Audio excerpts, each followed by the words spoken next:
जय श्री राधे राधे राधे। प्रिय साथियों, आपका जीवन मंगलमय हो। साथियों, हमेशा की तरह आज भी प्रश्न किया है और पूछा है कि सबरी का पूर्व जन्म बताने की कृपा करें। तो साथियों, जिन्होंने पूछा है उनका उत्तर मैं दे रहा हूँ। ज़्यादातर लोग पूछते रहते हैं और मैं उनका उत्तर देता रहता हूँ, इसीलिए वो प्रसन्न रहते हैं, क्योंकि उन्हें पता है कि महाराज जी शास्त्रों की प्रमाण सहित उत्तर देते हैं। ये किसी की सुनी सुनाई नहीं कहते हैं, ईमानदार की बात कहते हैं। कोई भी विद्वान कभी भी पूछ सकता है, जानकारी ले सकते हैं। तो साथियों, चलते हैं मुख्य विषय की ओर। अगर आपने चैनल सब्सक्राइब नहीं किया है तो कर लीजिए। और आपको सबरी का पूर्व जन्म और सबरी की पूरी वृतांत मैं सुनाने जा रहा हूँ, संक्षिप्त में सुनाऊंगा।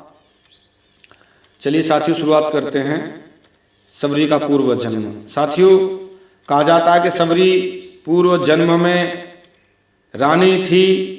एक बार प्रयागराज में कुंभ का महापर्व पड़ा।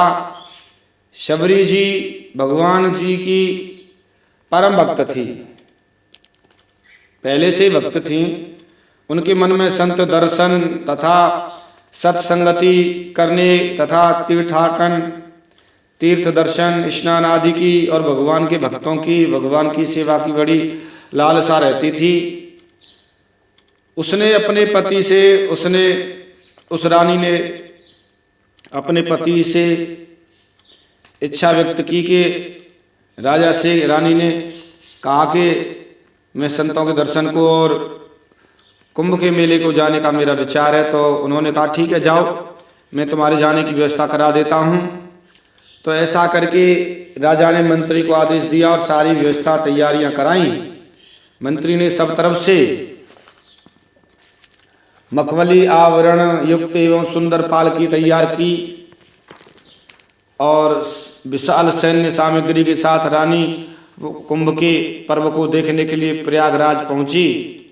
परंतु राजा की व्यवस्था इतनी चुस्त और दुरुस्त थी कि रानी कुछ भी न देख सकी। त्रिवेणी तक दोनों तरफ से रानी के स्नान मार्ग को कनाथ आदि से ढक दिया गया था, जिससे स्नानार्थ जो स्नान करने वाले जाते हुए थे रानी को कोई देख ना सके। इतने बड़े राजघराने की रानी थी। रानी होती हैं। रानी बहुत परेशान में थी कि वह चाहकर भी संत महात्माओं के दर्शन नहीं कर पा रही थी।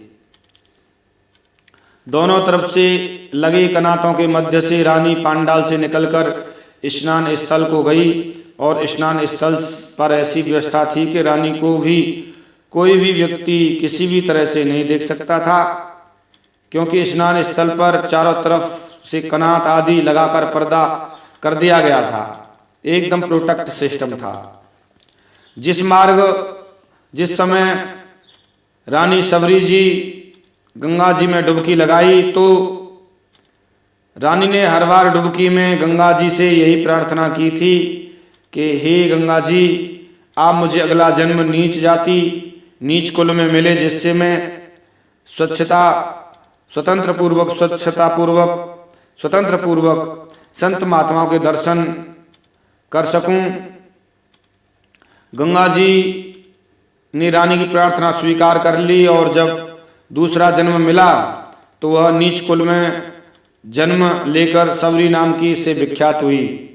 इसी क्रम में ऐसी भी कई कथा साथियों मिलती हैं। सबरी पहले से ही मतंग ऋषि जी के आश्रम में नहीं रहती थीं, वरन वह जंगल में रहती थीं, अन्यत्र बहुत दूर रहती थीं। बचपन में ही सबरी जी को हिंसा एवं निर्दोष प्राणियों की, पक्षियों की हत्या देखकर दया लग जाती थी।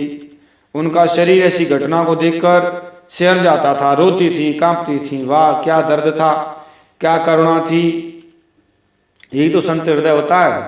खून से लथपथ पक्षियों को देखकर वह स्वयं रोने लगती थी। ऐसी कथा प्राप्त होती है साथियों। मनुष्यों को देखकर स्वयं रोने लगती थी बेचारे, अमानवीय कृत्यों को देखकर, क्योंकि दुख उन्हें देखा नहीं जाता था। शबरी के मन में घृणा बचपन से पैदा हो गई थी। उनका भावी पति बहुत वीर एवं निशानेबाज था सबरी जी का, परंतु सबरी ने अपनी तमाम प्रशंसा सुनकर भी अपने को इसके लिए तैयार न पाया और एकांत में जगत नियंता से प्रार्थना की। सबरी जी ने, हे प्रभु मेरी रक्षा करो, मुझे बचा लो कि मैं संसार में नहीं फंसना चाहती, मैं आपकी शरण में आना चाहती हूँ, क्योंकि ये भवसागर है, से पार होना, आपकी शरण में आना ही आपकी कृपा है।